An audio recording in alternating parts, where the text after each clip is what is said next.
Hey Stormers, welcome to We Are the Storm Part 7, How Will This Affect Your Kids?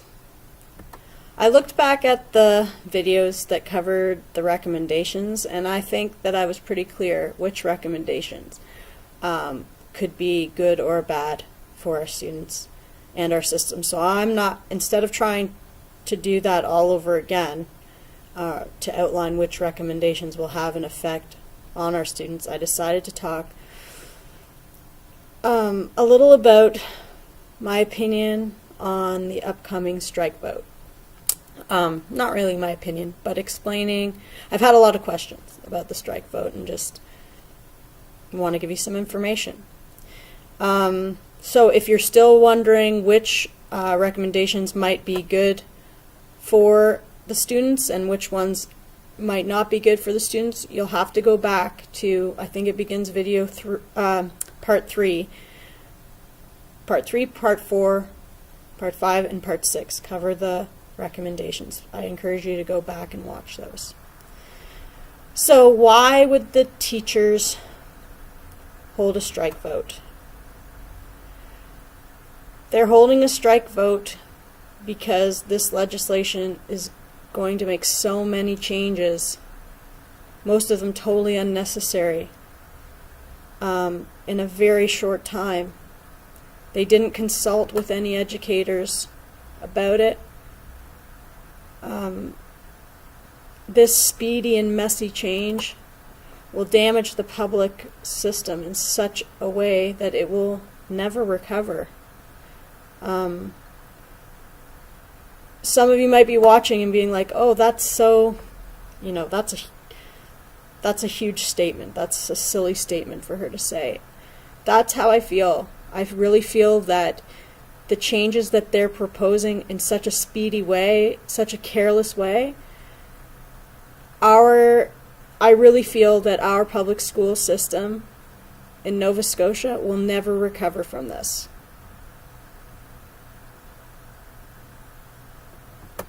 The teachers know that. They know that no real change has been made for our students. Over the last year, especially, it's clear, like, even though for the first time in 100 years of the NSTU, they held a strike because they were so worried about what was happening. And the government still didn't come back with anything to help our students, even after hearing from hundreds and hundreds of teachers telling them, like, this is what's happening every day. The government still didn't bring real change to help these students. If they can't be motivated to do that, I don't know what is going to motivate them.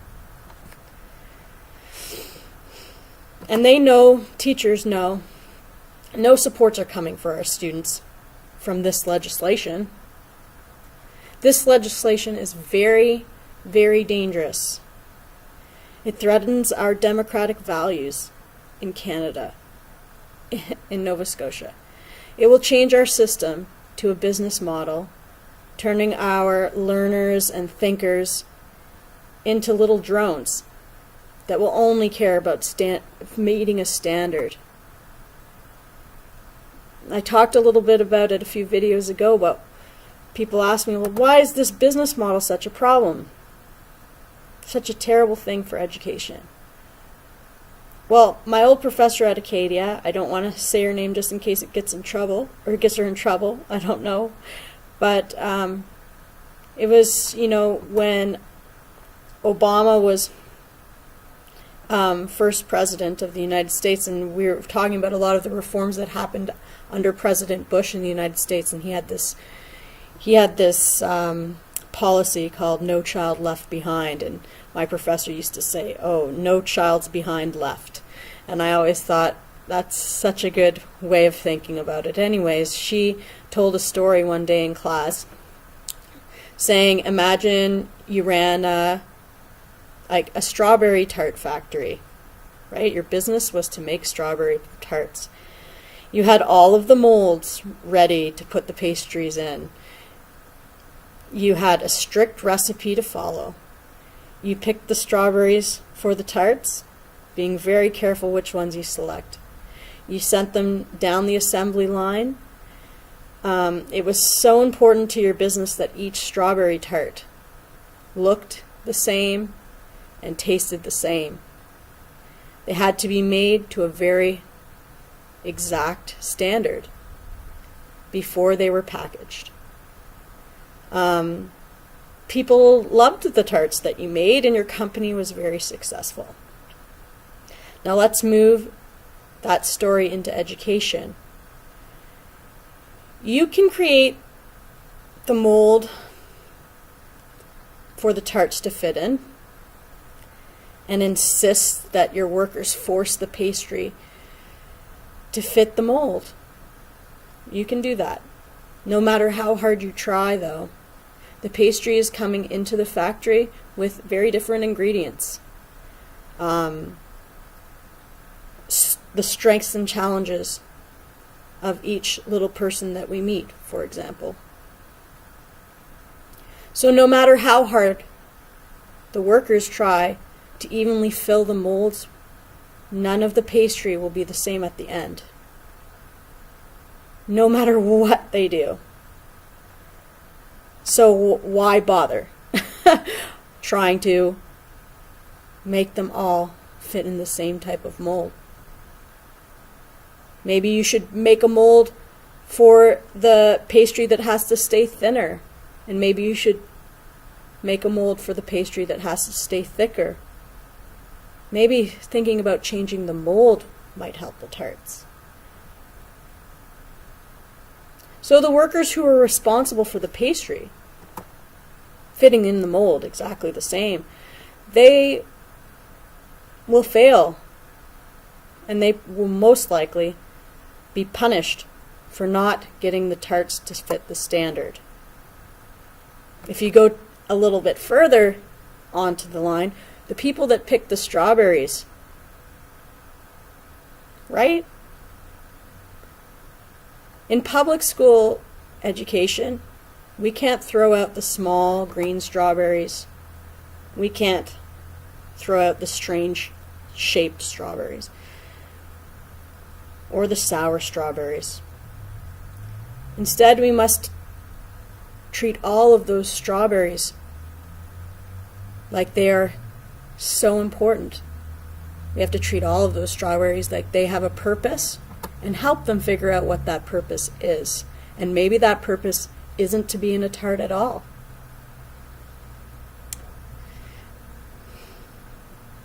We must help them, those little strawberries, to love themselves and to see that they don't have to fit into that mold if they don't want to. That they have their own potential. But again, in this scenario, the strawberry pickers will also be punished, and they'll be seen as failures to whoever decides what the standard is. But even as the tarts go through the assembly line, and they work so hard to fit in those molds, and they work so hard to taste the same, and they work so hard to look the same, and they come out at the end, they're baked at the same temperature, right? And they try to come out the other side at graduation, even though the ingredients have worked so hard to come together.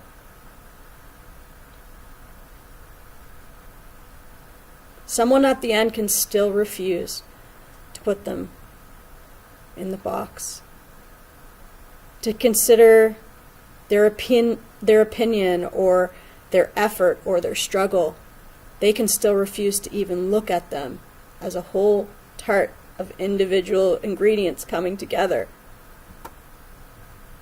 Those tarts are left on the factory floor by themselves, and only the tarts that met the standard are loved by the business. I wonder how many of our fellow Nova Scotians feel like those tarts on the factory floor. I wonder how many students feel like those tarts left on the factory floor. How many of us feel abandoned and disrespected by the people who are making a living off our blood, sweat, and tears, our taxes. We are paying them. They're supposed to be working for us. In the public school system, we embrace all of the strawberries. We will fight for those. We will fight those that only care about the standard. We will fight against the parts of the government's recommendations that will, and I have no doubt about this, they will create a huge teacher shortage and really put this province's education system in crisis that it will not recover from. We will also fight against any changes they try to make to limit our local voices, especially in the rural areas. I know that for me, up here on this mountain, working with these lovely, lovely human beings, it's these kids in the rural areas that I'm looking out for them. Many people have written me about the strike vote. Many have asked, why did the teachers do this? If you cared about students, you wouldn't go on strike. They are trying to graduate. Why don't you wait until summer to go on strike? People said this to me last year too. So, why do teachers do this? We do this because we care. And we are tired of watching our students suffer. A better question might be, why is the government trying to push so many changes through in such a short time without any consultation with actual educators? What is their motivation for this? Another question might be, what other tool do teachers have to fight? They have been shouting for years. Teachers have been shouting for years and have been ignored. They have been writing their MLAs for years and they've been ignored. They have sounded the alarm of emergency for years and have been ignored. But when they say strike, everyone says, why? Why are you doing this? Think about the students that are so close to graduating. I am thinking about the students that are about to graduate. I'm also thinking about the students that will graduate after them. And the students that haven't even entered primary yet, like Marley and Lawson. Someone said to me, strike in the summer, then it won't affect any of the students. So you know what? I actually love this idea. I would happily take my protest sign and walk around Province House all summer long. My question is, both last year and right now, who is setting the timetable? Who called the House back in the middle of a snowstorm last year? Who is calling the House back at the end of February again this year? Don't you think they know that a teacher strike could affect the graduating students? Don't you think they know that a teacher strike could leave families scrambling to find childcare? The government could stop all of this and have the teachers protesting all summer by saying they will table this legislation until summer. Right? They could do that. But they don't want to do that because we would have to strike to protest, and we wouldn't have to strike to protest in the summertime. Right? The public would have no logical argument against the teachers if they protested in the summer.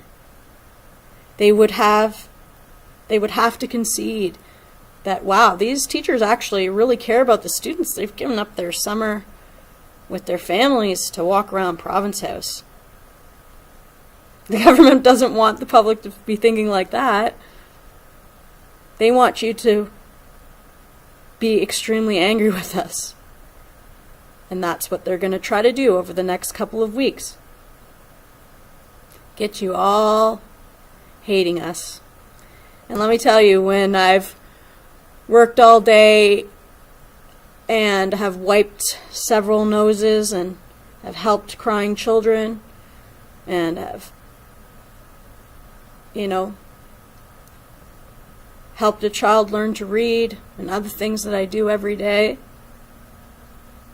I love to drive here in the morning and hear people on the radio saying how terrible of a person I am.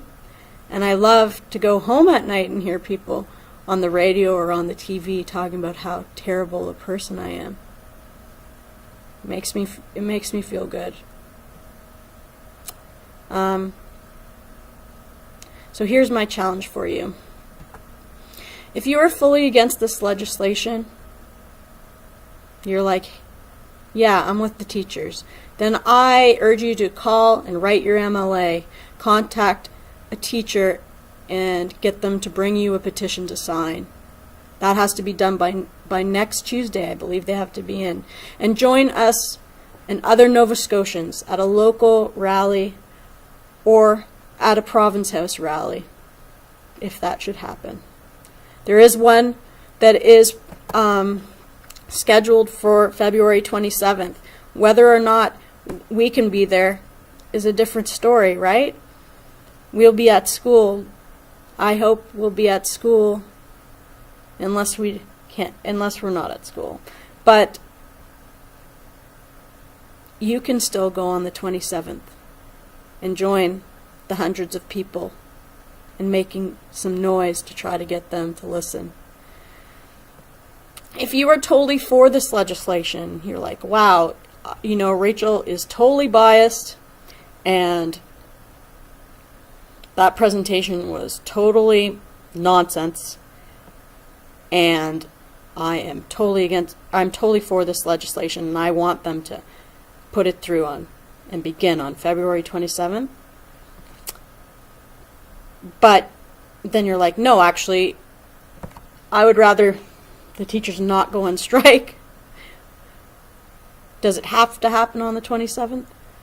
Then I encourage you to write and call your MLA and demand that they postpone this legislation until summer. Why does it have to happen right now? If you agree with the legislation, please just call your MLA and ask them to postpone the legislation until summer. We don't have to agree, right? We don't have to agree, but together we are the storm. We can still make a change. We can still stop this from happening, even if it's just to postpone it for the benefit of our students. I'm going to make 2 more videos, and then I'm going to just let this all go, I think, because it's exhausting. It gets me all riled up, and so I need a little break for a while, but I'm going to make 2 more videos. One is going to be kind of heavy. It's going to be about this idea of neoliberalism. I'll explain what it is. And the corporatization of the public school system and why the government would want that. And the other will be about other actions we can take to pressure our government when we don't agree with what they're doing. These kind of actions that I'm going to talk about, they don't have to be only around this issue.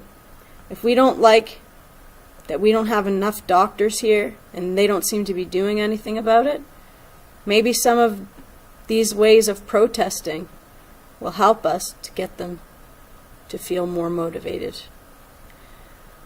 We, as Nova Scotians, deserve a lot better than we have This is a beautiful province with amazing people, amazingly strong and resilient people.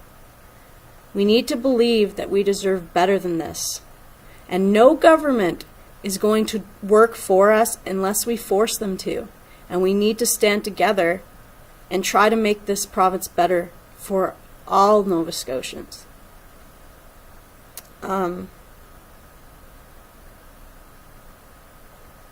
Let's do that. Let's try to work together. Okay? Thank you, and see you tomorrow.